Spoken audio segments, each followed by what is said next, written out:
comparto la pantalla. Chuta, ¿viste? Ya empezaron a llegar. Por eso no quiero partir, porque si no me van a... Biodécimas, un canto a la diversidad biológica de Chile. Biodécimas. Hola. Está en el internet. Hola, Rebeca. Hola. ¿Cómo le va? Bien, gracias a Dios. ¿Y usted? Bien, bien. Hola, Reinaldo. No, les voy a... ¿Saben qué? Que les voy a mostrar, les voy a pasar unas décimas que le hice, porque yo el 19 y el 20, todos los cursos del Magíster en Bioestadística de la Chile. Me inscribí como alumno primero y después llegué a la conclusión que me era mucho problema hacer la tesis, entonces solamente me quedé con los cursos. Y le escribí décima, le hice una poesía en décima a las probabilidades, a la distribución de Poisson, a la distribución normal, a la binomial. Se los voy a mostrar, güey. Se los voy a mostrar. Ya, vamos. Yo sé que alguien va a entrar después, pero bueno, a la suerte.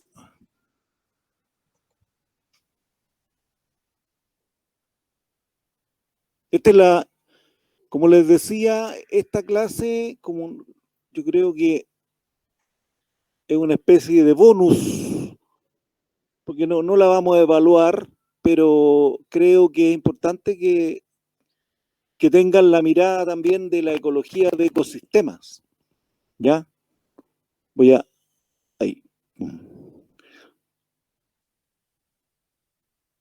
Para recordarles, ¿se acuerdan ustedes que en la primera clase, yo les dije que la ecología tenía como dos vertientes, dos formas dos definiciones en el fondo. Por la izquierda, ¿no es cierto?, tenemos la definición que yo diría que tiene, ¿viste? Yo sé. Que no, desgraciado. El Zoom tiene aquí arriba un pequeño comando en que uno puede seguir haciendo cosas, pero acá con esta cuestión tengo que volver acá y abrir. Admitir. Ya. ¿Vieron?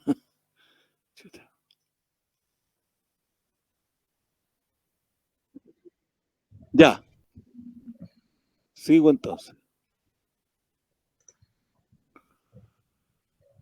Que habían dos miradas de la ecología o dos definiciones y que marcaban, digamos, en un tiempo, digamos, una barrera, pero infranqueable. O sea, estaban primero aquellos que decían que la ecología, ¿no es cierto?, era el estudio de la distribución y abundancia de los organismos, o más bien la distribución y abundancia de la biodiversidad, ya sea a nivel de individuos, poblaciones, ecosistemas o paisajes, ¿ya? Distribución y abundancia, ¿dónde y cuántos? Esta es la mirada más darwinista, porque finalmente la abundancia, la cantidad de individuos que hay en una población, por ejemplo, puede ser considerada como una medida del fitness, del desempeño. Y mientras más abundante sea una población, uno podría pensar que las condiciones que le va mejor, ¿no es cierto? Entonces esa es la mirada darwinista por la izquierda, ¿ya? La mirada de André Barta, que es un ecólogo de insectos australiano, que fue uno de los primeros que hizo esta distinción. Pero también por otro lado está la mirada de que la ecología es el estudio de cómo la materia y la energía fluye a través de la biodiversidad. ¿Cómo fluye la materia y la energía? El flujo de la materia y la energía tampoco es propio, está ajeno en la mirada de la distribución de abundancia. Acuérdense ustedes de las mallas tróficas, de las redes tróficas. Pero ahí hay que hacer una distinción. Si yo estudio las redes tróficas desde un punto de vista del fitness o de la dinámica de las poblaciones, la flecha es el efecto per cápita que tiene una población sobre otra. Y en la mirada termodinámica o de flujo, la flecha es la dirección por la cual, la dirección por la cual fluye la energía. ¿Se acuerdan? Eso lo vimos en la clase anterior, que uno podía, digamos, y yo le hice la distinción, o sea, yo puedo tener acá dos especies, una presa y un depredador. Entonces, en la mirada de flujo hay una flecha gorda acá, ¿ya? Y que solamente indica el sentido desde dónde se mueve la energía, desde acá hacia acá. Pero en la mirada, digamos, de los modelos dinámicos, tengo yo los dos componentes, ¿no es cierto? Pero tengo yo acá una flecha que tiene sentido para la izquierda, para un lado y para otro. Porque esta, por ejemplo, el depredador y la presa y el depredador, este es el efecto, ¿se acuerdan? De N en dt de X, Y. O sea, es el efecto que tiene perdón ahí, el efecto que tiene una especie sobre la tasa de crecimiento poblacional. Eso está más bonito en la clase de la semana pasada. Entonces acá este efecto puede ser positivo, en este caso es positivo, pero también puedo tener un efecto negativo si yo lo miro ahora desde arriba para abajo o desde abajo para arriba, pero entonces son significados diferentes. Pero entonces la mirada más termodinámica es la que nosotros vamos a estudiar. Y vamos a terminar, digamos, mirando las redes tróficas desde una perspectiva más termodinámica, justamente. Entonces, aquí hay un tema que tiene que ver con la energía. O sea, el planeta, como un sistema termodinámico, ¿no es cierto?, está atravesado, ¿no es cierto?, por un flujo de energía que proviene del Sol. Entonces, llega de una cantidad total de energía que es espectacularmente alta, que produce el Sol, solo una pequeña cantidad de energía llega a la Tierra, pasa por la Tierra, y aquí, como este sistema no es físico solamente, hay un sistema biológico que está en la Tierra. Aquí se produce, digamos, la captura de la energía, ¿no es cierto?, por los seres vivos. Entonces, hay un flujo, pero hay una captura de energía por parte de los seres vivos, y eso, digamos, es lo que nosotros después vamos a especificar como como es lo que se llama la fotosíntesis, ¿no es cierto?, o la productividad, la producción de materia a partir de la energía que está llegando del Sol. Entonces, pero además, esta energía, como va en moléculas, ¿ya?, no es una energía libre, sino que es una energía que está atrapada en los enlaces químicos de las moléculas. Las moléculas establecen un ciclo, ¿no es cierto? Entonces tenemos por un lado el flujo de la materia, el flujo de la energía y el ciclamiento de la materia, que en una parte de su ciclo captura la energía que la va a entregar a través de otras moléculas a otros seres vivos. Ya sé, es lo que nosotros comemos, lo que nosotros es nuestro alimento, ¿no es cierto? Nosotros recibimos alimento, como por ejemplo glucosa, azúcar. El organismo tiene la capacidad, ¿no es cierto?, de romper esos enlaces químicos que hay en la glucosa y se libera energía. No vamos a entrar en el detalle porque eso es tema de la bioquímica. La bioquímica explica con mucho detalle cómo es que estas moléculas van transmitiendo energía, ¿no es cierto?, energías de enlaces que se llaman, a través de moléculas más específicas que se llaman el ATP. Eso, desgraciadamente, bueno, yo tampoco pego mucho esa parte porque eso es muy, muy, muy específico de otra área de la biología, que es la bioquímica. Pero tenemos entonces flujo de materia, ciclado de energía, y en este ciclado hay una captura de la energía. Y eso es lo que vamos a estudiar en un ratito más. Ahora, la energía del Sol es parte, ¿no es cierto?, de lo que se llama el espectro electromagnético, ¿no es cierto? Entonces acá arriba hay una línea que hace referencia a la frecuencia en hercios, ¿no es cierto? Y esto él hace referencia, perdón, los tipos de energía, y aquí está la longitud de onda. Entonces, de todo el espectro electromagnético que llega a la Tierra, lo que es biológicamente relevante, o sea, lo que es esta fracción del espectro, que va de los 700, desde los 400 nanómetros a los 700 nanómetros. Esto es lo biológicamente relevante.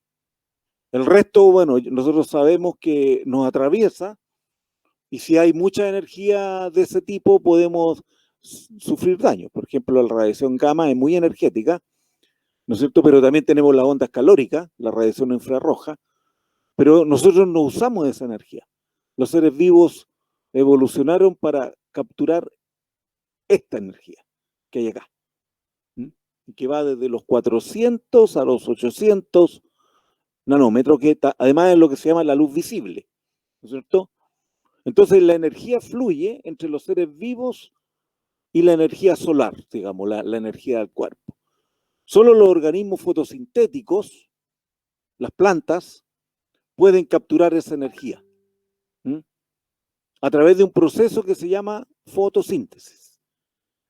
Y la radiación relevante para la fotosíntesis es lo que se llama la radiación PAR, Photosynthetic Active Radiation, o sea, radiación fotosintéticamente activa.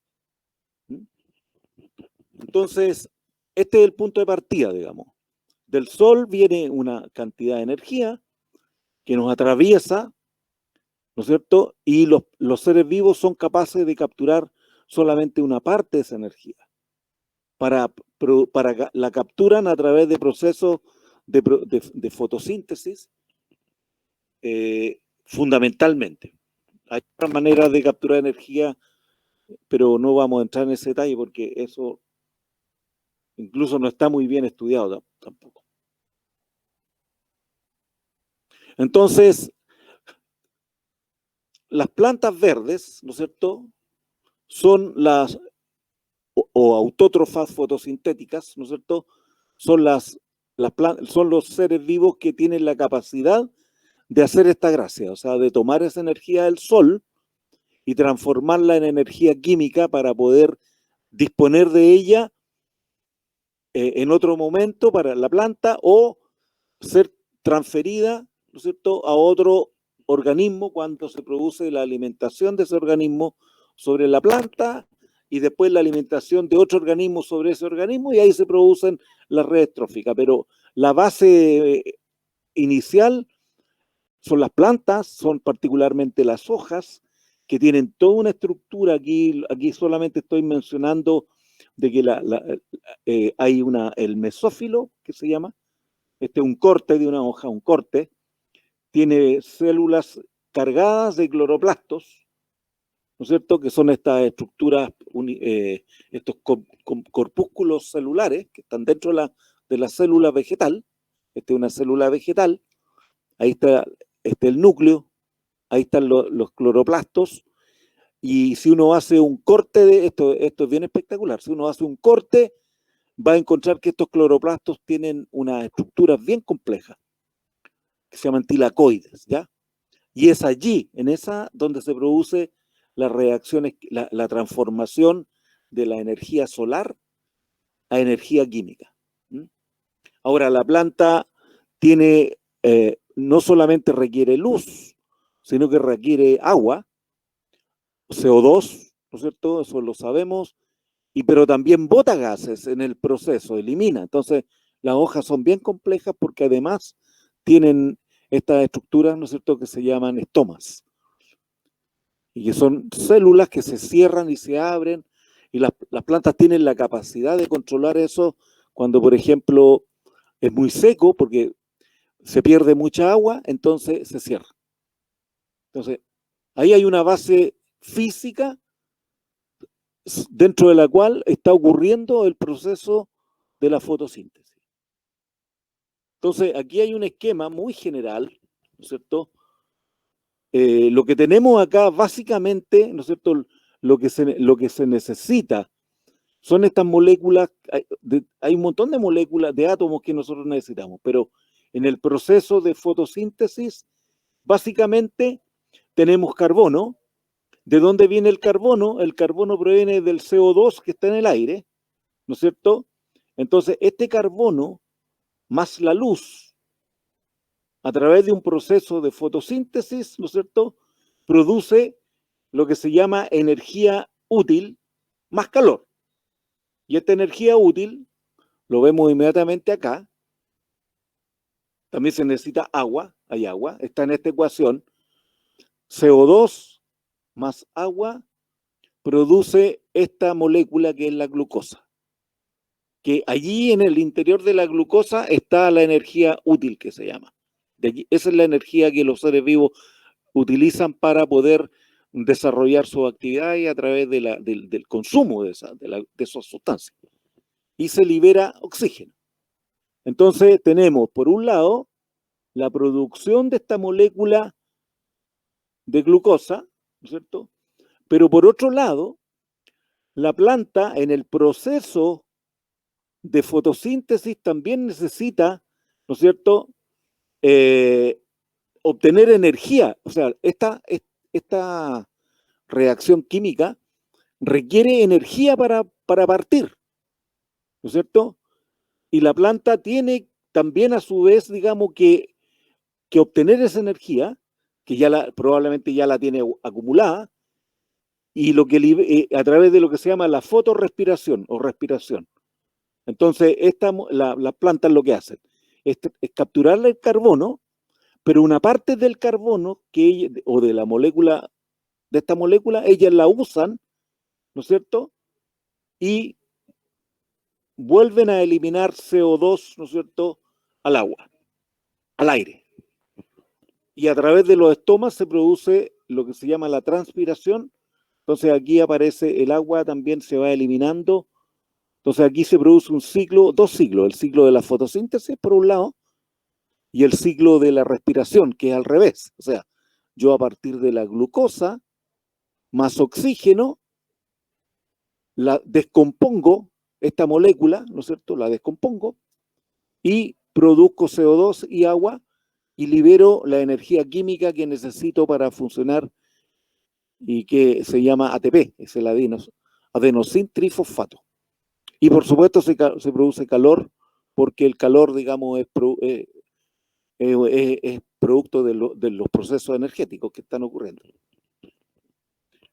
Ahora, uno podría decir, bueno, la fotosíntesis, podríamos definir que esta es la productividad primaria. La fotosíntesis lo que implica se puede definir como sinónimo la productividad primaria bruta.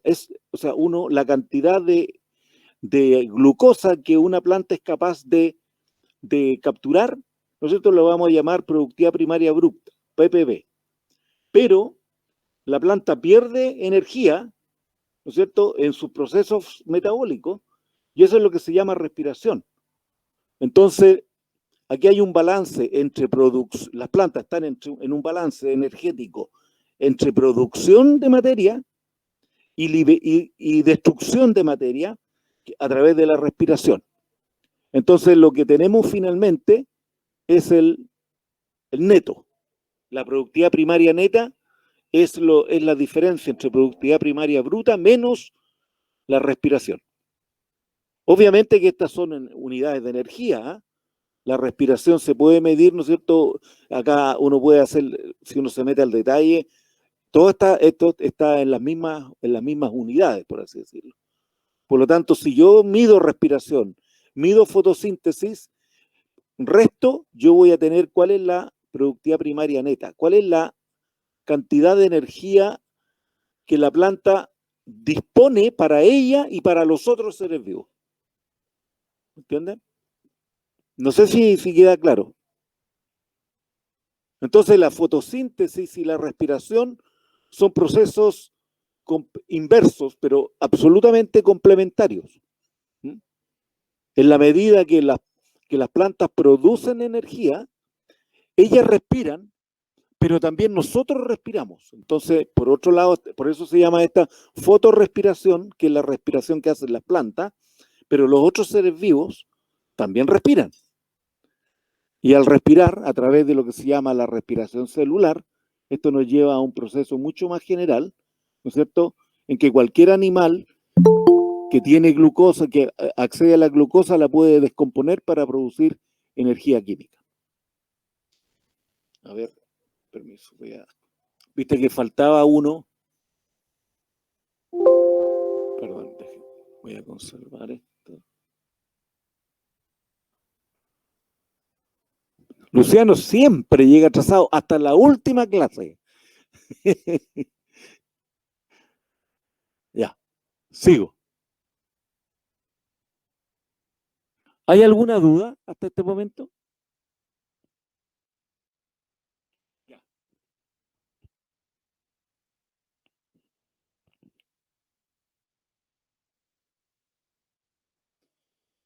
Ahora, la fotosíntesis, ¿no es cierto?, ¿a qué escala se puede estudiar? Y aquí es interesante hacer la distinción. Yo puedo estudiar la fotosíntesis a nivel de la hoja. Puedo estudiar la fotosíntesis a nivel del individuo, pero también la puedo estudiar a nivel ecosistémico, ¿ya? Porque finalmente la productividad primaria o la cantidad de energía que libera, que produce una planta o un bosque como este bosque tropical, es la sumatoria de las productividades primarias de todas las especies que la componen, de las plantas. Entonces, la fotosíntesis se puede estudiar a cualquier escala, tejido, a nivel de tejido, a nivel de individuo, a nivel de una población y a nivel de ecosistema. Los procesos, las formas de medirlo son muy diferentes, porque imagínense ustedes cómo mido yo la fotosíntesis a nivel ecosistémico. Hay maneras bien interesantes, hay algunas personas que cubren, ¿no es cierto?, con una bolsa de plástico zonas inmensas de vegetación para poder controlar la cantidad de CO2 y la cantidad de agua que se está liberando, ¿no es cierto? Y uno puede hacerlo en el laboratorio con una hojita capturada en un aparato que permite medir la cantidad de CO2 que se va produciendo. Y si uno sabe cuál es la cantidad de CO2 que se está produciendo, uno sabe también, se puede inferir la cantidad de energía que se está produciendo. Entonces,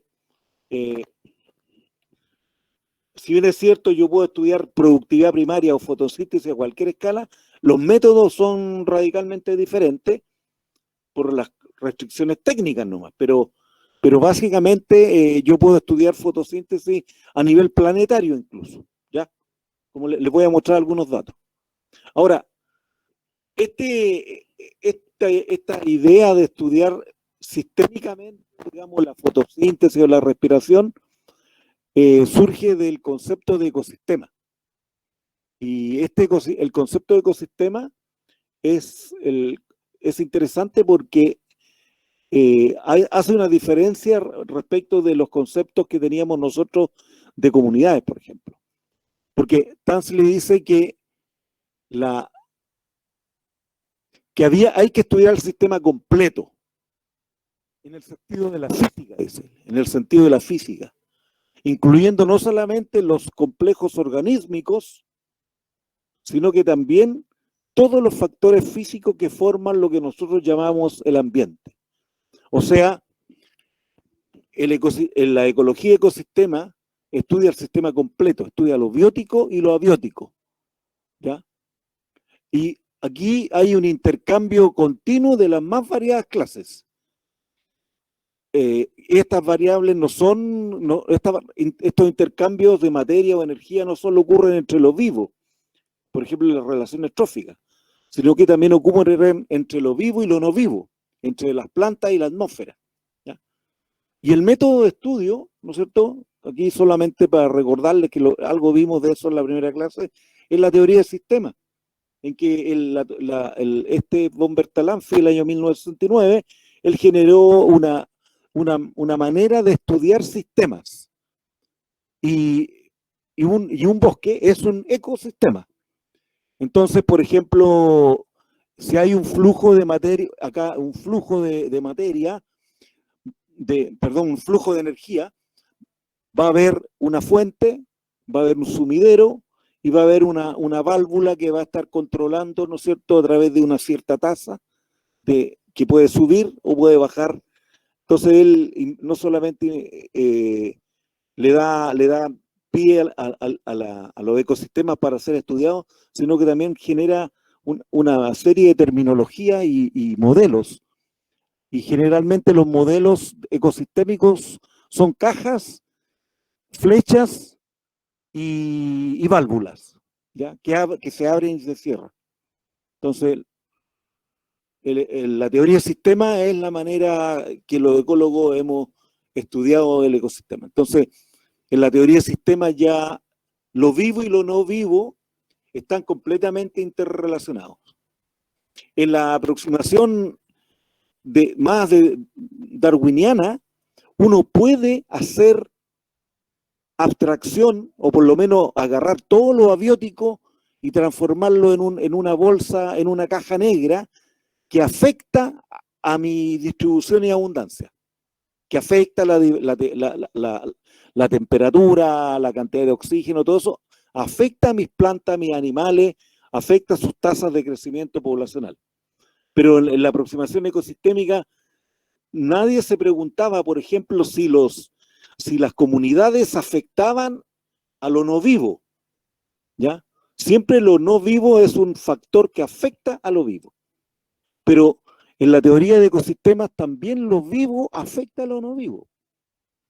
Es cosa de pensar, ¿no es cierto?, que en el pasado, por ejemplo, la concentración de calcio que había en el océano, estoy hablando de millones de años atrás, era mucho más alta que la que hay ahora, hasta que aparecieron los corales, estos organismos que generan estructuras de calcio, ¿no es cierto?, para estructurar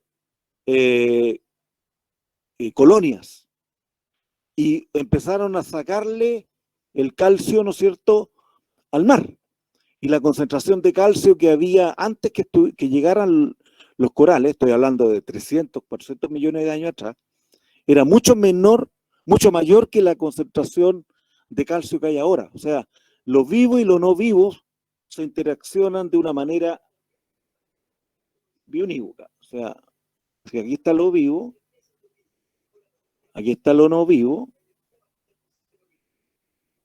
Entonces, lo no vivo afecta a lo vivo, pero lo vivo también afecta a lo no vivo. Esa es la idea. En el caso de la ecología de comunidades, muchas veces yo digo ya, la temperatura. Entonces, la temperatura está acá y afecta a mi población. Afecta a la reproducción. ¿Ah? Y de hecho, fíjense ustedes que en la teoría de nicho es clarito. Temperatura es una variable independiente que afecta el fitness de un organismo. Pero la pregunta de si el fitness afecta la temperatura, esa pregunta no surge en la mirada de la aproximación darwiniana. ¿Mm? Esa no, pero acá sí, acá sí. Y de hecho, digamos, vamos a ver que no es necesario siquiera usar el concepto de especie. Acá se trabaja en la ecología de ecosistemas, se trabaja con grandes grupos de organismos como los productores primarios, los productores secundarios, los productores terciarios. ¿Te fijas? Entonces, la ecología de ecosistemas es diferente en ese sentido, en que lo vivo afecta a lo no vivo, pero lo no vivo afecta a lo vivo, pero lo vivo también puede afectar a lo no vivo. No sé si queda claro. Ahora, el concepto de ecosistema es un concepto que se puede definir, como dice aquí, a cualquier escala espacial. Por ejemplo, recuerden ustedes ahora, solamente un recuerdo, un sistema en el sentido termodinámico o en el sentido de la teoría del sistema requiere tres cosas: componentes,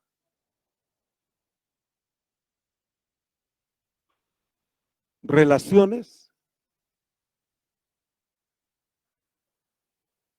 y borde.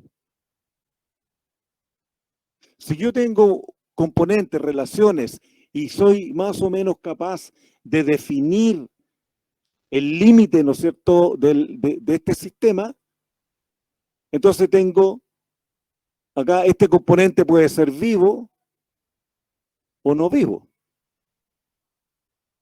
Entonces, por ejemplo, aquí hay un ecosistema endolítico. Imagínense, acá tengo yo la superficie de la roca y debajo de la superficie de las rocas se ha encontrado que existen organismos, que existen zonas, algas, líquenes. ¿Ah? Entonces, mucho de lo que le pasa a la roca cuando se va destruyendo, ¿no es cierto?, tiene que ver con la actividad biológica que está ocurriendo acá. ¿Mm? Acá hay organismos. Entonces, acá tenemos, ¿no es cierto?, un ecosistema endolítico, ¿no es cierto?, en que tengo yo una roca y tengo especies creciendo sobre la roca. En este caso son líquenes, ¿no es cierto?, que son especies que viven en la roca. No vamos a encontrar acá un elefante, no, o una palmera, no. Acá los organismos que viven en las rocas son bien especiales. Se llaman líquenes, musgos. Entonces, la pregunta que uno puede hacer acá, si yo tengo esto, si yo defino este ecosistema en que tengo un componente no vivo y tengo dos componentes vivos, yo podría decir cuáles son los controles biológicos de la intemperización de las rocas. O sea, o dicho de una manera más simple, cómo es que estos seres vivos que están acá afectan la destrucción de la roca. Las rocas se van rompiendo. Entonces uno a veces piensa que la erosión puede estar dada solamente por la temperatura, el agua. No, también hay actividad biológica que va generando destrucción de roca. Y una de las gracias que tienen los líquenes, ¿no es cierto?, es que son capaces de destruir y extraer nutrientes, ¿no es cierto?, de las rocas. Entonces las rocas se van destruyendo. Intemperización significa eso, justamente, que se van rompiendo. Lo que era un cristal, digamos, original de granito o una estructura, una roca de algún tipo, después se empieza a destruir porque hay una actividad biológica. Entonces aquí la escala, fíjense ustedes, la escala es de 1 milímetro. Un ecosistema forestal, ahora ya amplié mi escala a 1 kilómetro. Entonces yo me puedo preguntar acá, ¿cómo influye la lluvia ácida? Aquí está mi roca, entre paréntesis, ¿eh? ¿Se fijan? Ahí está la roca. Y ahí estoy mirando yo el detalle de la roca. Ahora, yo quiero preguntarme, en este ecosistema forestal, ¿cómo influye la lluvia ácida en la productividad primaria del bosque o del ecosistema forestal? Ahora, este ecosistema forestal está dentro de un ecosistema mayor que se llama cuenca, ¿ya? Otra escala espacial. Entonces ahora, por ejemplo, uno podría preguntarse una pregunta que es bien interesante: ¿cómo influye la deforestación, o sea, la destrucción de estas especies acá, sobre el ciclo del agua, sobre el suministro de agua a los poblados vecinos? Y ahora, si yo me voy ahora al planeta Tierra completo, tengo el ecosistema global. Y uno puede preguntarse, ¿no es cierto?, ¿cómo influyen las pérdidas de carbono desde suelos agrícolas en el clima? Entonces, lo interesante es que la pregunta que uno tenga y el interés que uno tenga define la escala a la cual yo voy a definir mi ecosistema. Insisto, un ecosistema se define, o yo puedo identificar un ecosistema si identifico componentes, relaciones y bordes. Acá tengo esto, lo tengo. O sea, cualquiera sea la escala, uno puede encontrar ecosistema. Entonces, mucha gente dice que los ecosistemas son grandes. Claro, un ecosistema forestal es grande, pero un ecosistema que hay en una piedra es más chiquitito, pero también es ecosistema.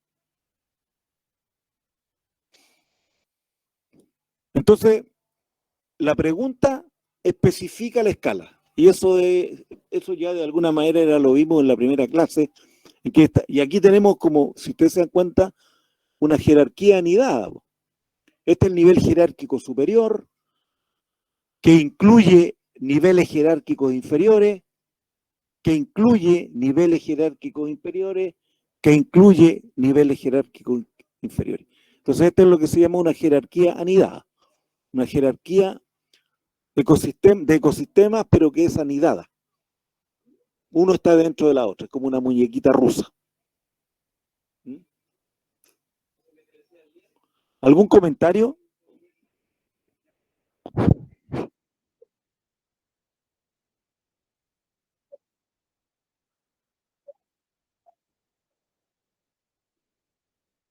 Ah, ya.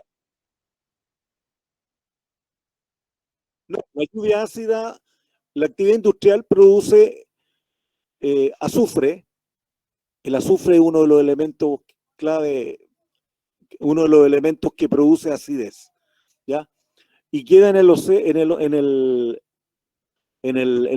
aire, ¿no es cierto?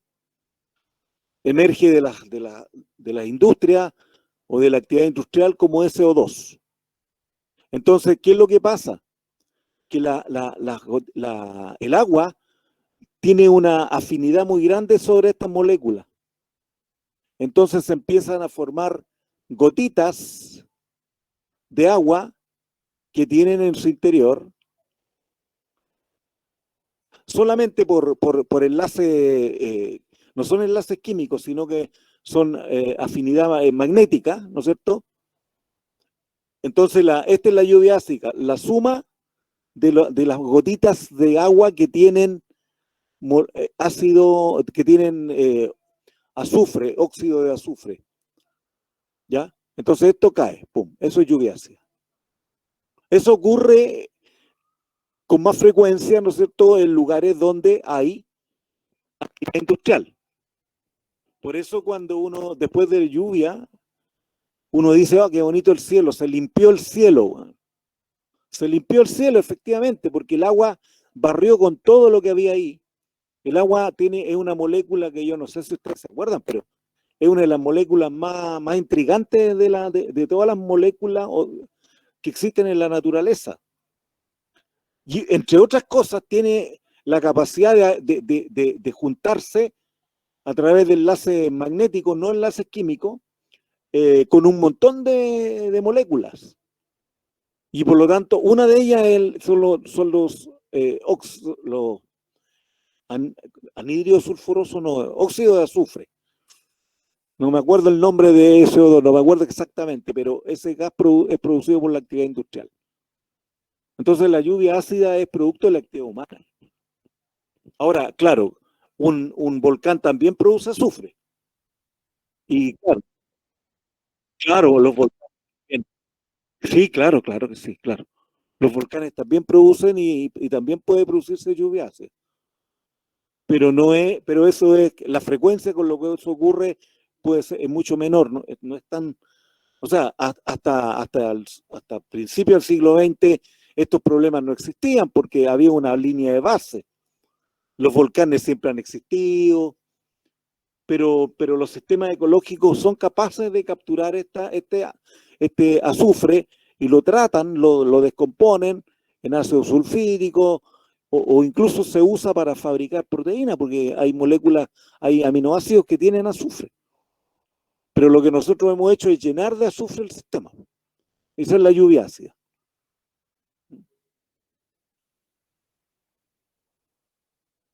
Entonces, aquí vamos haciendo algunos conceptos para ir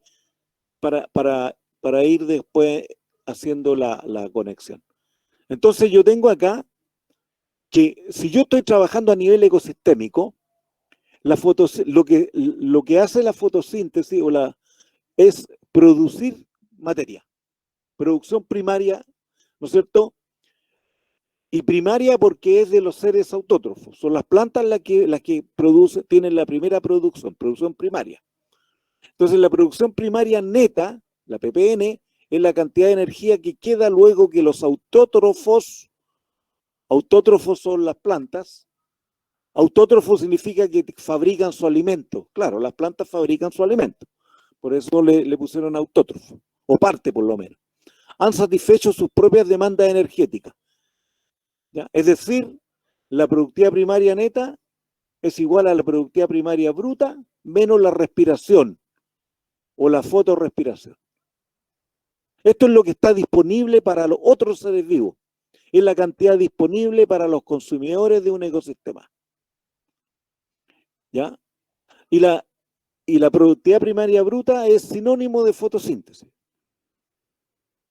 Ahora, curiosamente, ¿no es cierto? La fotosíntesis nunca se ha generado en forma experimental.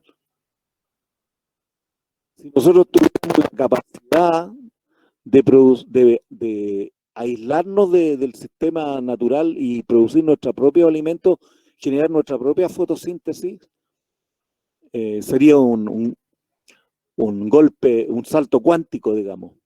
Pero con toda la tecnología y con todo el avance de la bioquímica y de toda la tecnología, no es posible todavía hacer fotosíntesis artificial. O sea, dependemos de las plantas para la producción de energía química útil para el funcionamiento.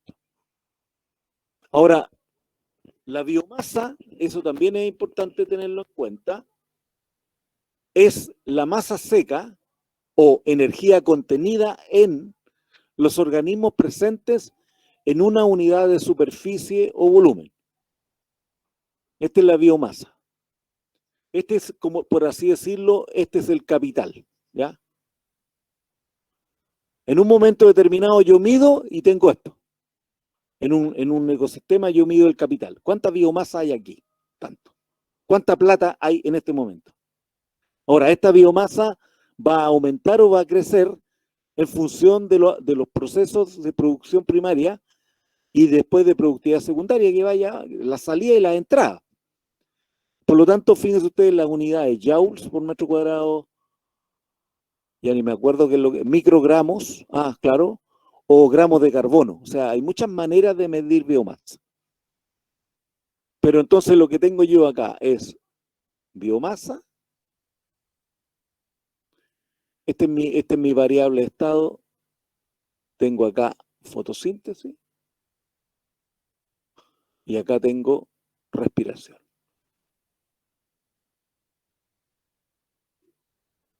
¿Profe? Sí. Quería hacer un pequeño comentario sobre eso, que de hecho me puse a buscar el paper. Hay un paper que se llama la fotosíntesis artificial, una alternativa para la producción de combustible, que hace como una review del estado del arte, entre comillas, de todo lo que se ha avanzado en tratar de replicar el proceso de fotosíntesis, pero en laboratorio. Claro. Y como que junta todas las limitancias y como hasta el punto que hemos llegado. Te lo voy a mandar después para que echen un vistazo, porque es bien interesante. A mí me gustó leerlo cuando estaba en la U, por eso me acordé al tiro cuando mencioné el tema de la fotosíntesis artificial. Claro, el tema es interesante que no seamos capaces de generar, digamos, los procesos bioquímicos asociados, y estas plantitas en un espacio infinitesimal son capaces de hacerlo. Eso es interesante. Por lo tanto, no podemos arrancarnos, o sea, solamente por eso estamos íntimamente ligados con los seres vivos de este planeta. Entonces, fíjense ustedes, uno podría preguntarse, ¿no es cierto?, por un ecosistema y podría hacer un análisis de la productividad primaria, haciendo sencillamente, identificando los componentes, ¿no es cierto? Aquí yo tengo los componentes de las plantas, ¿no es cierto? Y los organismos más pequeños fotosintéticos van a realizar la productividad primaria bruta, que es la fotosíntesis, y en un bosque van a respirar las plantas, pero también, y esto hace la diferencia entre fotosíntesis a nivel de individuo de una planta o a nivel del ecosistema, porque hay otras fuentes de eliminación de carbono. Entonces, por eso se habla de respiración ecosistémica. Las raíces respiran, aquí hay procesos de descomposición, la materia orgánica, las bacterias que hay acá, y uno que otro animal que puede también estar por aquí, que también está respirando. Entonces, tenemos la entrada, la entrada de CO2 y la salida de CO2 a través de lo que se llama la respiración ecosistémica. Entonces, la productividad primaria ecosistémica neta es PEN o ppn, el PP es igual a ppb menos RE, y RE es una variable, es un indicador interesante, la respiración. Medir la respiración ecosistémica, ¿no es cierto? Esto es la respiración de los RA. En un ecosistema, ¿quiénes respiran? Las plantas, o sea, los autótrofos y los heterótrofos.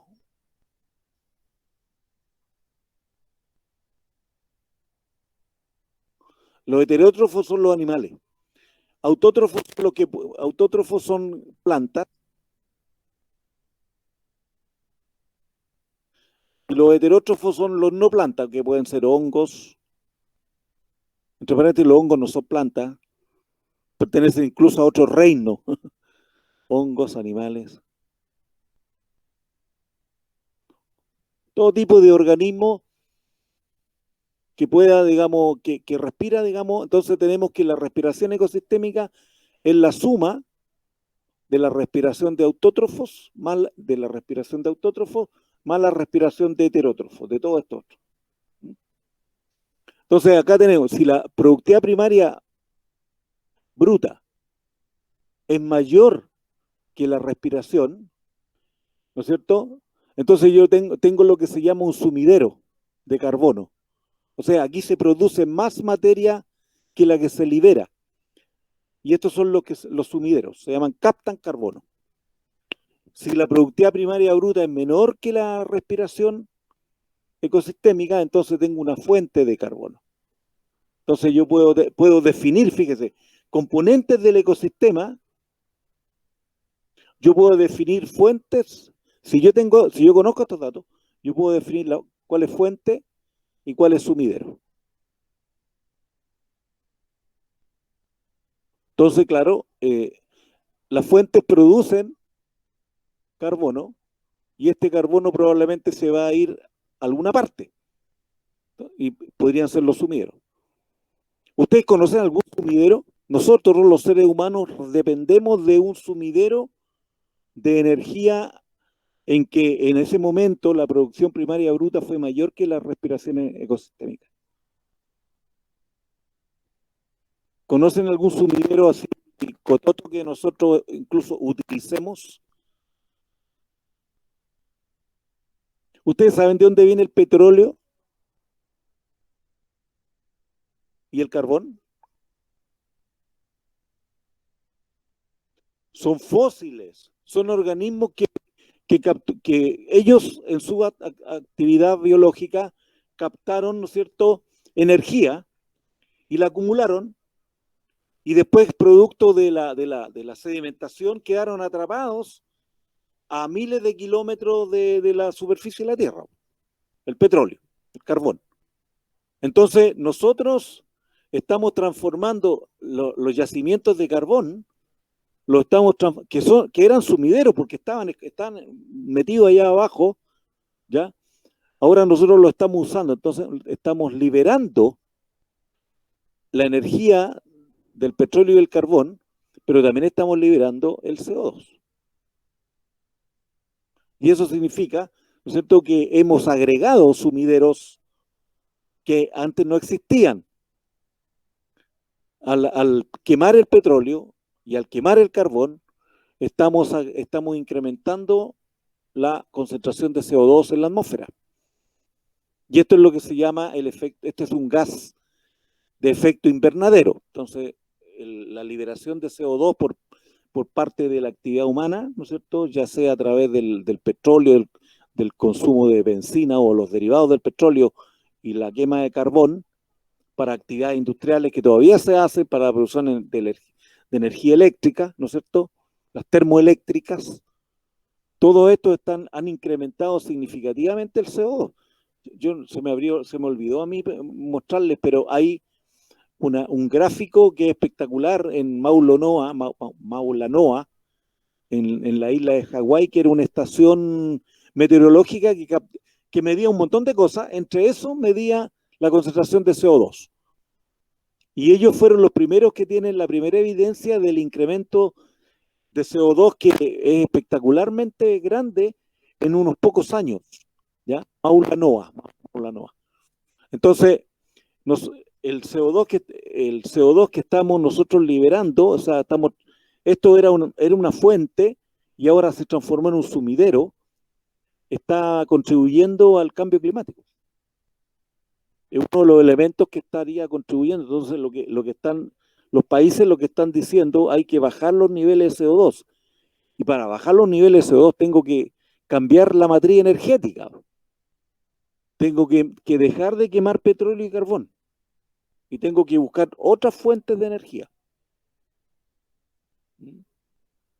Porque ustedes saben que el carbón, ¿no es cierto? Con el carbón yo produzco energía eléctrica.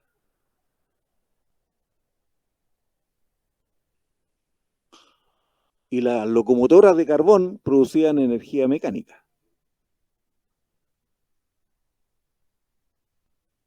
O dicho de otra manera, lo que hay en el carbón es energía química. O sea, la energía química del carbón, nosotros la transformamos en energía eléctrica al quemar el carbón, al hervir el agua y al hacer andar las turbinas. Y al hacer andar las turbinas, ¿no es cierto?, a través de un proceso electromagnético que hay ahí, estamos generando, ¿no es cierto?, electricidad. Eso los físicos saben más que yo, no tengo idea de eso al detalle, pero yo sé que eso ocurre. Y entonces aquí tenemos cómo la energía se va transformando, ¿no es cierto? Entonces nosotros es muy relevante, digamos, para entender qué es lo que está pasando en el ecosistema. Entonces si yo lograra, ahora, para poder medir productividad primaria bruta y respiración, tengo que hacer cosas súper metodológicamente muy complicadas, pero se puede hacer.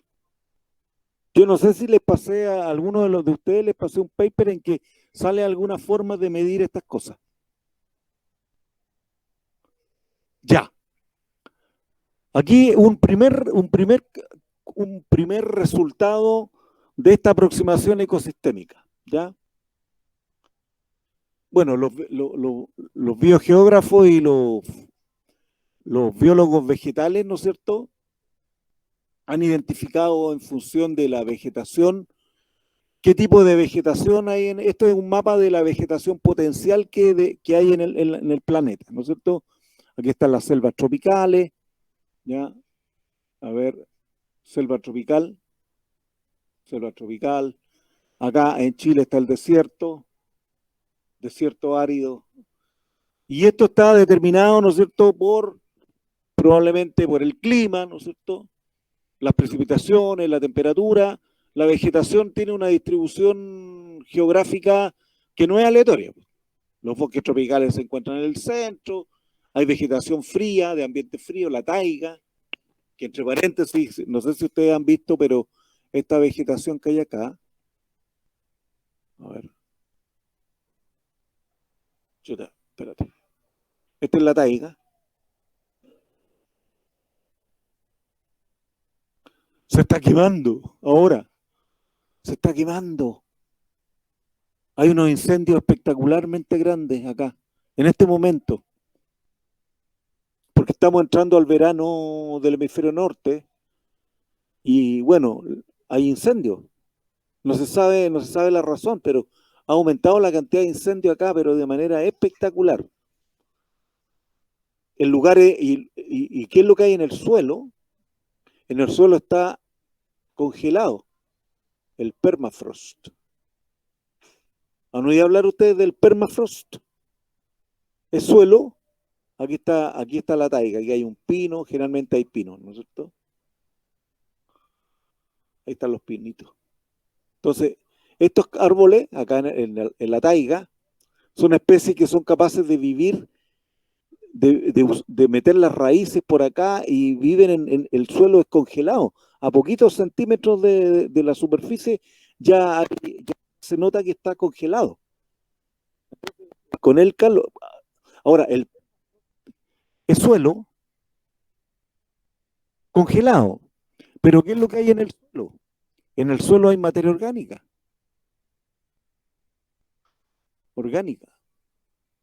Hay restos incluso hay restos de mamut. Aquí se han encontrado unos fósiles espectaculares de mamuts que están aquí enterrados desde hace 11.000 o 12.000 o 15.000 años. Con la última glaciación, se murieron los mamuts y quedaron enterrados, y sobre eso creció un bosque. Entonces, ahora que están produciéndose incendios, esto desaparece, esto se calienta, y el permafrost es rico en materia orgánica y empieza a respirar la materia orgánica, o a descomponerse. Y al descomponerse, la materia orgánica está liberando CO2, o sea, otra fuente adicional de gas invernadero. Ya, pero ese es un paréntesis que lo leí el otro día y estaba, pero incendios inmensos, digamos, en lugares donde normalmente nunca había incendios. Entonces, una de las cosas que los ecólogos de ecosistemas hacen es evaluar cuál es la productividad primaria global. ¿Ya? Entonces, por ejemplo, la productividad primaria neta global son aproximadamente, ¿no es cierto?, 5 petagramos por año. Un petagramo, me pegué estuve buscando, es equivalente a 10 elevado a 15 gramos. ¿Ya? Aquí tenemos todos los ecosistemas, los tipos de ecosistemas que hay en el mundo, y aquí lo que tengo yo es la productividad primaria neta, ¿no es cierto?, de, por ejemplo, océano, ambiente marino, ambiente terrestre. Se ve inmediatamente que los más productivos son los bosques tropicales, producen 17,8 petagramos por año. Las sabanas, que son las zonas donde hay vegetación, esta es una sabana acá, no es sábana, es sabana, es vegetación caracterizada por muchas gramíneas, ¿no es cierto?, y árboles aislados, donde viven fundamentalmente todos los mamíferos herbívoros de África. Ahí ustedes van a ver a los ñus, van a ver a las cebras dando vuelta por aquí. Producen 16,8, son los más productivos. Y aquí también hay datos interesantes de cultivos. Nosotros con todos nuestros cultivos solamente logramos 8 petagramos por año. ¿Mm? Y acá uno se da cuenta que el océano es bastante menos productivo. Cuando uno suma todo esto, en la Tierra hay 56,4 petagramos y acá hay 48,3. La verdad es que no tengo idea, me estaba dando cuenta que si yo sumo esto con esto, no me da esto. No importa. Aquí me surgió una duda nomás, que no sé, a ver, 50, no, pues esto no da 100. Entonces, probablemente, no sé de dónde sacaron esto. Probablemente si uno considera otro ecosistema, porque también hay productividad primaria en el fondo del océano, también hay productividad primaria en los bordes de los océanos, no sé, pero aquí no suma. 56 más 48, ¿cuánto es? ¿O sí? ¿Cuánto es 56 más 48? ¿Da o no? Puta, no tengo calculadora, güey. 104. Ah, ya, 104, está bien entonces. Está bien, olvidemos. Ok. Esa es una de las cosas que se hacen los ecólogos de ecosistemas. ¿Cómo se distribuye la productividad primaria? la otra pregunta, ¿no es cierto? Ahí tenemos un mapa de la productividad primaria terrestre. Estos mapas son espectaculares porque aquí se ve, digamos, la productividad primaria, ¿no es cierto?, neta. Aquí distintos colores representan distintas productividades y aquí uno ve, por ejemplo, cómo son los ecosistemas tropicales. Los sistemas tropicales son generalmente los más productivos, ¿no es cierto? Esto es en el continente. Y nosotros somos bastante productivos en el bosque, los bosques del sur, ¿se fijan? Pero acá tenemos el desierto y acá tenemos los ecosistemas patagónicos, que son más fríos y probablemente por eso la fotosíntesis es menor. Porque esto es el resultado de la fotosíntesis, ¿ya? Aquí no hay otro fenómeno. Es lo que hacen las plantas. No está el océano. Y aquí se ve Australia, que es un desierto. Toda la actividad humana está concentrada en esta costa y en el interior prácticamente hay puro desierto. Ya. Y la otra cosa que uno se pregunta, bueno, ¿cuáles son los parámetros que explican la productividad primaria? ¿Ya? Entonces, por ejemplo, acá hay una buena relación entre la productividad primaria y las precipitaciones. Entonces, hay una relación bastante decente, digamos. ¿Ya? Uno podría utilizar entonces la precipitación como un predictor de la productividad primaria, pero también hay la temperatura. Entonces, por ejemplo, la temperatura también se relaciona positivamente con la productividad primaria. Entonces, en aquellos lugares cálidos y lluviosos, ¿no es cierto?, uno espera una gran productividad primaria. Pero en lugares fríos y lluviosos, ¿no es cierto?, como en lo que hay en la zona sur de Chile, probablemente esta relación no se dé. No haya mayor productividad. Acá probablemente, porque la temperatura es determinante para que se gatillen procesos ecosistémicos. Entonces, probablemente en el sur, si bien es cierto, hay mucha lluvia, pero hay poca temperatura, y por eso uno puede empezar ahora a explicar por qué la Patagonia, curiosamente hay hartos bosques ahí, pero los bosques son poco productivos, eso es lo que quiero decir. Se demoran demasiado en crecer. La cantidad de materia orgánica que acumulan por año es muy baja. Y eso, digamos, los hace ser muy frágiles. Porque crecen lento por el frío. Ahora, la biomasa, fíjense ustedes, a veces uno, en vez de medir la productividad primaria, uno podría medir la biomasa, porque puede ser un estimador, porque fíjense ustedes, la biomasa acá y la productividad primaria están bastante correlacionadas. Esto es una mirada gruesa, sí, pues estos son ecosistemas. Por ejemplo, este es el océano abierto, estas son cerca del continente, y así se ha encontrado, ¿no es cierto?, que hay una relación medianamente positiva entre la biomasa de un lugar y la productividad primaria. Entonces si uno no puede usar la productividad primaria, no puede medirla porque es más complejo, uno podría medir la biomasa, o sea, agarrar una pala, agarrar una tijera y cortar las plantas y pesarlas. Es un buen proxy, ¿ya? Como se dice científicamente, ¿ya? Biomasa, un proxy razonable de la productividad primaria neta. ¿Tiene alguna duda hasta ahora? ¿No? ¿Aló? No, profe. ¿Algún comentario?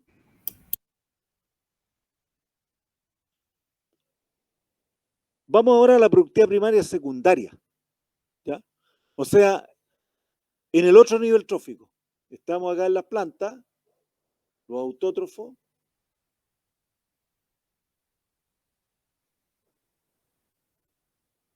Ahora estamos arriba, acá. La tasa de producción de biomasa de heterótrofos.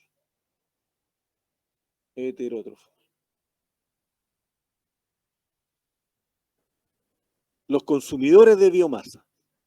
Unidades los mismos. Joule, metro. Pero como es productividad, es Joule, metro cuadrado, día, año, etc. Aquí hay que tener claro que la productividad primaria es un proceso, es una tasa, pero la biomasa es un número, es un valor. No año, sino que por hectárea. Entonces, esta biomasa va a cambiar en función de la tasa fotosintética, de la productividad primaria neta, la productividad primaria bruta y la respiración ecosistémica. Yo finalmente voy a tener la biomasa definitiva que tiene un ecosistema. Ahora, esta mirada de los productores primarios secundarios es interesante porque se puede analizar el sistema en forma termodinámica. El sistema recurso-consumidor. ¿Ya? O sea, aquí yo tengo un nivel I, tengo un nivel I-1 y tengo 3 niveles tróficos. Lo más probable es que acá están los vegetales, ¿se fijan? Entonces acá probablemente acá está el sol, viene la energía. Acá hay una parte de la energía que entra a las plantas y una parte importante de la energía se va.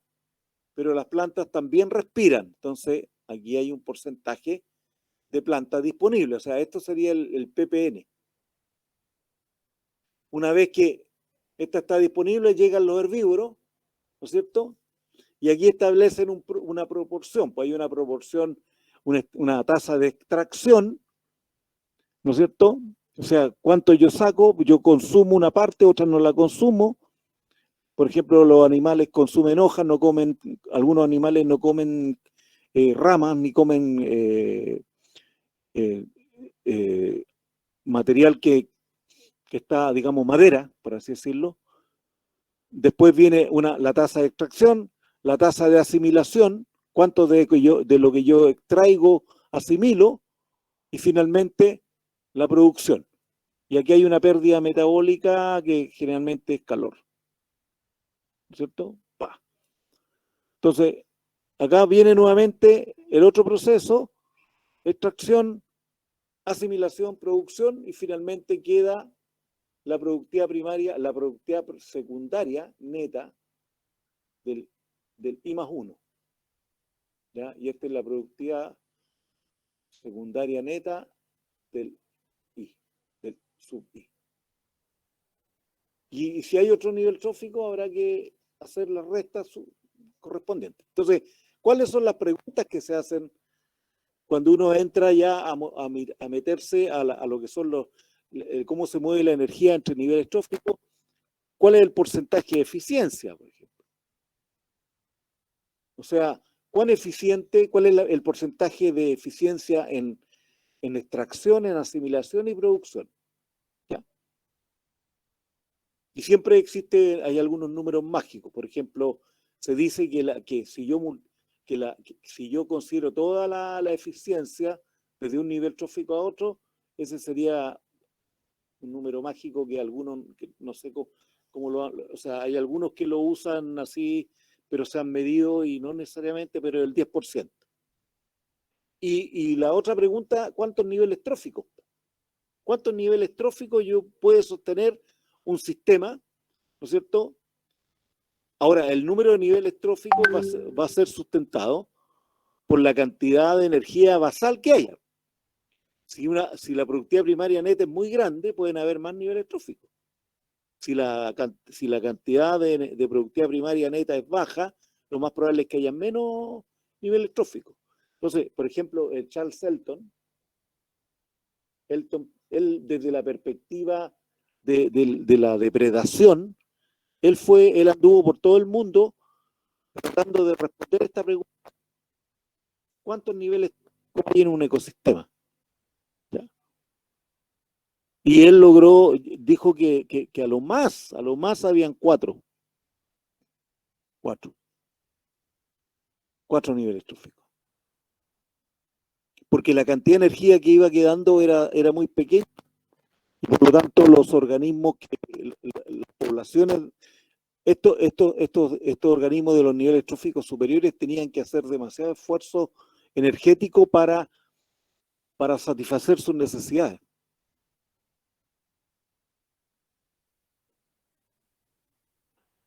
Ahora, otra cosa interesante es la relación entre la productividad primaria y la productividad secundaria. En general, mira, fíjense ustedes, esta es la productividad primaria, esta es la productividad primaria secundaria, este es lo que produce el fitoplancton, que son las algas, y esto es lo que produce el zooplancton, que son los animalitos que se comen las algas. Aquí están los crustáceos, hay larvas. Cuando uno saca una muestra del océano, encuentra estas cositas en un volumen muy pequeñito, porque son animales muy chicos. Pero también puede encontrar estas que son algas, son diatomeas. ¿Te acuerdan del experimento de Tillman, que trabajó con diatomeas? Bueno, estas son las diatomeas. Son muy bonitas porque tienen una cantidad de estructuras de silicio, ¿no es cierto? Y unas arquitecturas preciosas que son muy lindas. Entonces, fíjense, hay una relación positiva entre productividad primaria y productividad secundaria. Pero fíjense en las escalas. Acá yo estoy entre 5.000, 10.000 a 25.000, y acá está yo entre 500 y 3.000. O sea, este rango está por aquí. ¿Fijan? O sea, la productividad primaria es mucho más baja.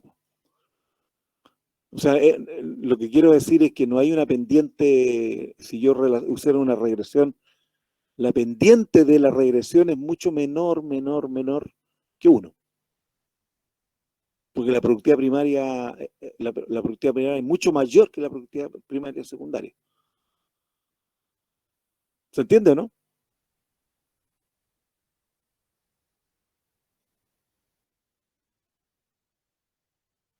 Ya.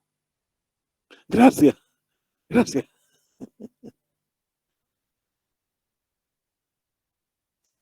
Y acá, por ejemplo, acá viene otro tipo de cosas que se estudian en esta mirada ecosistémica, pero de los niveles tróficos. Las pérdidas de energía limitan el número de niveles tróficos. Se define dinámica trófica a la transferencia de energía desde una parte de un ecosistema a otro. ¿Ya? Cuando la energía es transferida desde un nivel trófico a otro, se pierde energía debido a asimilación, respiración de los consumidores y producción de calor. Aquí tenemos un ejemplo. Los insectos son súper eficientes, de los más eficientes en capturar la energía del alimento. Pero fíjense ustedes que del total de energía consumida por un saltamonte, esto probablemente se hizo en laboratorio. Es más complicado proyectarlo ahora a un ecosistema completo, pero para que ustedes vean, solamente el 10% de la energía que obtiene este saltamonte lo asigna para crecer. O sea, para reparar estructuras, para crecer, para mantención. El resto, el 50%, son fecas, cállense, 50%. Y el 40% es respiración celular. O sea, esto es energía, pérdida, esto es metabolismo energético. Acá se va la energía porque para poder obtener esto tiene que sacar energía. Entonces se le va energía por un lado y por otro. Y el 50% es la feca. Entonces aquí hay un tema interesante. ¿eh? Fíjese usted, esto abre la perspectiva de que tal vez una parte importante de la que producen las plantas no se mueve por las redes tróficas de los animales y las plantas, sino que se puede mover a través de los descomponedores.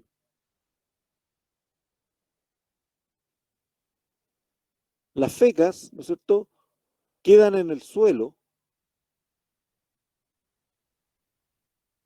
¿ya?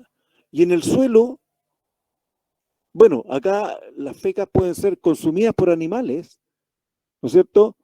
Y además hay microbios, hay microorganismos acá. Entonces, fíjense, el 50% de esta energía total pasa a un sistema que está escondido, que ha sido poco tratado, que es lo que se llama las cadenas café. Estas serían una cadena verde. Pero esta sería la cadena café o la cadena de los descomponedores.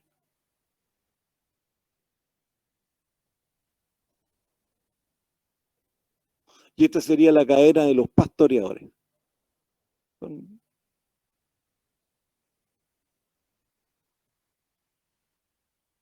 Entonces, esta idea de las cadenas café, en que la energía, una parte importante de la energía, digamos, llega a un sistema que es poco visible, que está en el suelo, donde hay microbios, hay un montón de animales que son pequeñitos, se arman verdaderas cadenas, pues están las arañas como depredadores tope, los 100 pies, los 1000 pies, y vamos para abajo hasta llegar a los microbios. Entonces, esta parte de la ecología de ecosistemas es muy interesante y ha sido realmente poco trabajada. Para que ustedes cachen un poquito que todavía tenemos espacios para seguir investigando en ecología. No sé si les queda claro esto de las cadenas café. ¿Mm?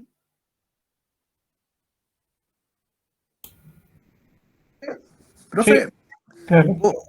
¿me puedo dar una licencia de proyecto referido a este tema? Que mientras estaba hablando me acordé de que tomé un curso que se llamaba Aplicaciones de modelo a bosque y medio ambiente, a modelo fisiológico, y Ya, se enfocaba en toda esta parte. Y hay un libro súper bueno que nos dejó el profe, que se llama Principios de la Ecología Terrestre. ya. Y había una figura en donde se ve cómo se va moviendo la energía en los diferentes niveles tróficos de los ecosistemas. Me gustaría compartirla con... Ya, po. ¿Lo quieren mostrar ahora? Sí, lo tengo ya listo, lo busqué y todo. Ya, qué bueno, a ver, porque yo justamente iba a hacer un mono, pero si tiene el mono hecho, mejor, po. A ver, Yo voy a dejar de presentar. ¿sí se ve ahora o no? Ahí, ¿Veo o no? Sí, sí. Ahí está. Ah, me un poquito. Este libro se trata de toda esta mirada como un poquito de ecosistémica, pero desde el punto de vista de la transferencia de energía.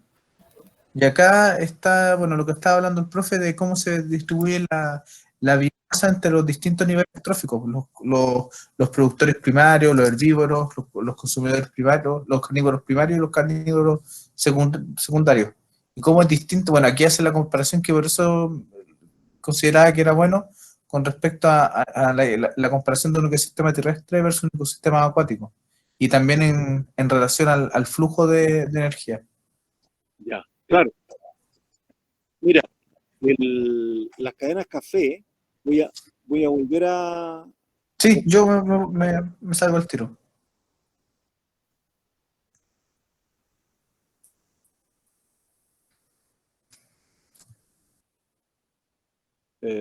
ya. Ahí está.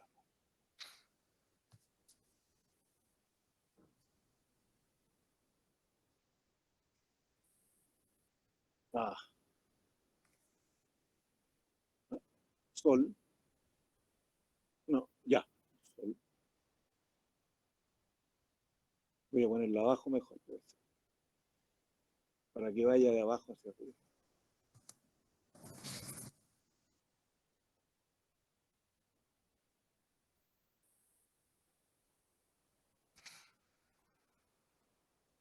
Voy a poner sol acá. Sol. Aquí están los productores primarios. Productores primarios. Entonces, la energía fluye hacia los productores secundarios de primer nivel. Y vamos a poner 3 cadenas nomás, ¿ya? De segundo nivel. Entonces, ya sabemos que estos organismos que están acá producen materia y energía que no es utilizada.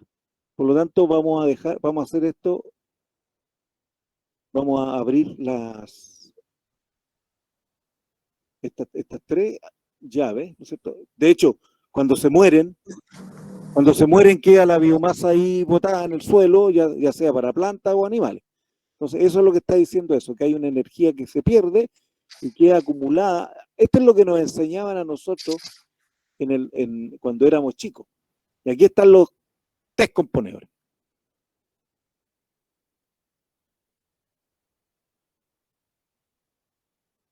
Y nos decían, no, aquí, ¿qué es lo que hay? Acá hay bacterias, aquí hay hongos. Y punto. O sea, esa era una gran caja negra. Pero resulta que esta caja negra puede ser incluso más compleja que esta. Entonces, imagínate que ahora esta es toda la materia orgánica, el DOM, Dead Organic Matter. DOM. Esto es como el Sol, es equivalente al Sol. ¿Ya? Entonces, este va a alimentar acá. Va a alimentar a organismos que son masticadores, descomponedores, por ejemplo, lombrices, ¿no es cierto? Insectos, aquí hay una diversidad de animales que están acá en la base, pero de esta cadena. Y aquí esto genera, uno puede analizar esto en detalle y puede generar, digamos, los consumidores de las lombrices, los insectos, ¿no es cierto? Arañas, depredadores en general, e incluso pueden haber algunos de acá, ¿no es cierto?, que están acá, que son parte también de esta cadena, que serían, por ejemplo, roedores.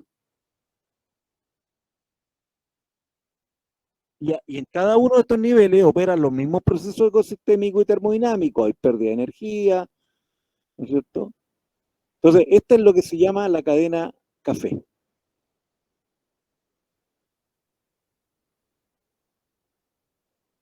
Y parece ser, esto yo no he entrado en detalles porque no es mi especialidad, pero parece ser que la cantidad de energía que fluye a través de esta cadena trófica, que para nosotros antes era como una especie de caja negra, ¿no es cierto?, parece ser que es súper importante.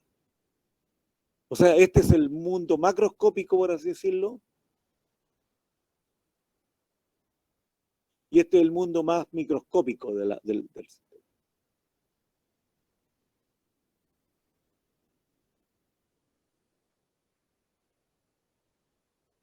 Es lo que está ocurriendo en el suelo. Y bueno, en el último tiempo nomás, ¿no es cierto?, hemos estado estudiándola. Y parece ser que la energía que fluye a través de este sistema es tanto o más importante que la otra.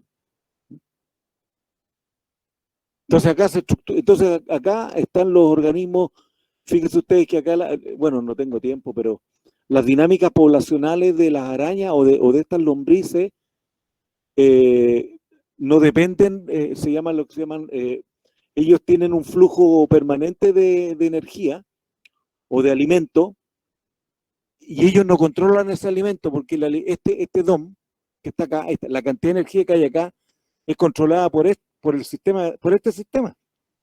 Entonces ellos reciben un flujo permanente de DOM, de materia orgánica muerta, Entonces, los modelos de dinámicas poblacionales que se han concebido para estos sistemas, no me acuerdo el nombre, tiene un nombre, donor receptor, claro, modelos donor receptor, receptor donante. Son súper interesantes porque estos organismos no controlan su alimento, no lo controlan, porque el alimento está controlado en la otra cadena. Entonces, acá se ha abierto, como les digo, todo un mundo de investigación en el ámbito microscópico, ¿sabes? De lo que se llaman las cadenas café. Creo que ya no me queda mucho. A ver. Ah, ya, claro. Aquí tenemos el zorro, aquí tenemos, bueno, esto es como síntesis de energía que hay abajo, genera lo que se llaman, ¿no es cierto?, las pirámides de energía o las pirámides de biomasa, ¿ya? Y aquí no pueden haber más de 4 o 5 niveles tróficos, solamente como un ejemplo, y aquí me di cuenta que había me gustó esto porque ya hay ciertos números, ¿no es cierto? 20.000 kilocalorías por metro cuadrado año, 2.222 kilocalorías. Entonces, aquí hay una clara evidencia de que los niveles tróficos no pueden ser muchos y van a ser tanto como la productividad haya, la base. Mientras más grande sea esta base, más niveles tróficos van a haber. Y aquí hay un ejemplo de lagos en que este es el Cedar Box Lake y este es el Mendota Lake. Fíjense ustedes la tasa de producción de las plantas. Esta es la tasa de producción, calorías por centímetro cuadrado año. Fíjense que este lago es muy poco productivo, va entre 0 y 100. Y solamente puede sostener 3 niveles tróficos. 2, perdón. 1, 2 sobre ellos. Y acá tengo otro lago que tiene hasta 500 kilocalorías por centímetro cuadrado año y aguanta para tener un tercer nivel. Entonces probablemente este lago no tiene peces, por así decirlo, no tiene peces. Serían como los que estarán ahí. Y acá este lago tiene peces. ¿Por qué? Porque hay otro nivel trófico que puede ser sustentado. Entonces los lagos más productivos sustentan más niveles tróficos. Y eso es todo. Eso es lo que les quería contar. Hay mucho más, pero no quise. No me da el cuero, no me da el tiempo. ¿Hay alguna duda que tengan? ¿Algún comentario? Ahí, profesor, la flechita que va desde el sol a PP, ¿qué significa PP? Ah.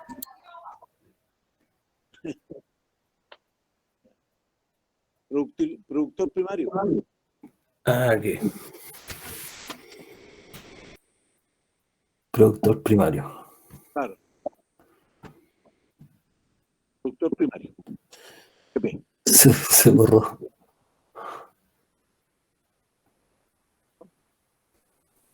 Se los voy a hacer, voy a mandar. Ya. Eso sería, pues. Profe, yo tengo una consulta. Cuénteme.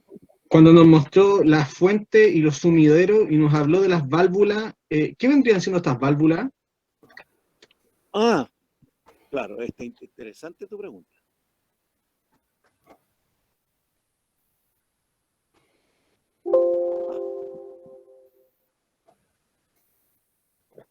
Esta valvulita.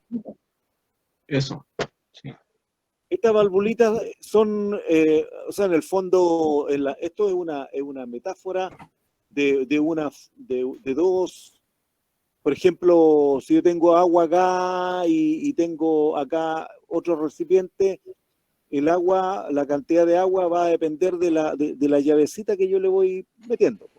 Entonces, la tasa, o sea, esta válvula es cualquier factor ambiental que aumenta la tasa de transferencia entre la fuente y el sumidero.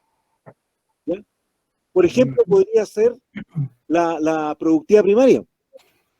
Si aquí hay productividad, aquí están las plantas y aquí están los animales, la temperatura, por ejemplo, podría aumentar la tasa de transferencia de energía desde la fuente al sumidero. Entonces, estas valvulitas van a tener un significado específico dependiendo de lo que yo estoy estudiando. ¿Ya? En el caso más burdo, es una llavecita, en que hay agua que va corriendo, o un sistema eléctrico, un circuito eléctrico. También los circuitos eléctricos, yo he visto que se representan así. Y tienen estos moduladores que te van, porque lo que hay acá es flujo, es un flujo, y por lo tanto yo puedo usar una tasa de flujo, una velocidad, por así decirlo. Entonces, ¿Podría ser como un potenciómetro? claro, por Sí. supuesto. Una perilla. Una perilla, puede ser cualquier factor que aumente o disminuya la transferencia de lo que sea, de agua o de energía eléctrica o de no sé qué, o de energía de biomasa. Es bonito este esquema porque te permite a ti identificar la existencia de moduladores, ¿me entiendes? Que la transferencia de energía o la transferencia de lo que sea está modulado por factores. Entonces, estos factores van a hacer que la llavecita se abra o se cierra. ¿Está bien? ¿Sí?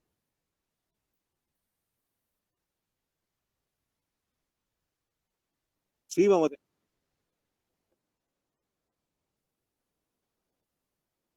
a tomar 11. ¡Vamos! ¡Todos va a tomar 11! Ya, pues invítanos. Llegamos de Los más. completos. Ponte algo rico, unos churrasquitos, algo bueno. Ya, maestros.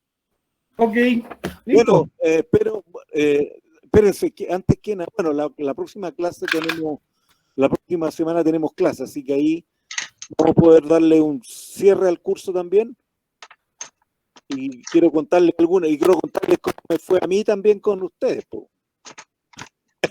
Quiero hacer una evaluación, quiero hacer un feedback de ida y vuelta. ¿Ah? Prepárense, güey, prepárense. Ramiro, Sí. tengo que preguntar, ¿y para cuándo dejamos las exposiciones o las suspendemos? ¿Por qué la vamos a suspender? No sé, te pregunto, ¿para cuándo entonces queda? No, po, nada que ver el miércoles. ¿Próximo miércoles? Sí, po, el miércoles, el 3 de agosto Ok. está planeado. Ok. Ya, ahí conversamos. Porque Ya, van a pues. ser 4 trabajos que van de una patada la sacan.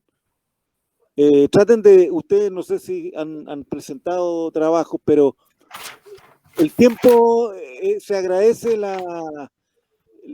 digamos, el hacerlo en poco tiempo. Generalmente cuando uno va a un congreso, uno se demora 10 minutos. Pero yo les voy a dar 15 minutos de presentación y 5 de preguntas y respuestas. ¿Ya? Entonces va a ser como un pequeño congreso, en que ustedes van a presentar los trabajos, tienen 15 minutos, piensen ustedes que en 15 minutos no pueden presentar más de 15 diapositivas, menos. ¿Ya? Ojalá presenten menos. Ujú. ¿Ya? Bien. Yo no sé si han presentado, yo me imagino que todos han presentado, pues todos ustedes son profesionales. Po. Cortito. ¿Ah?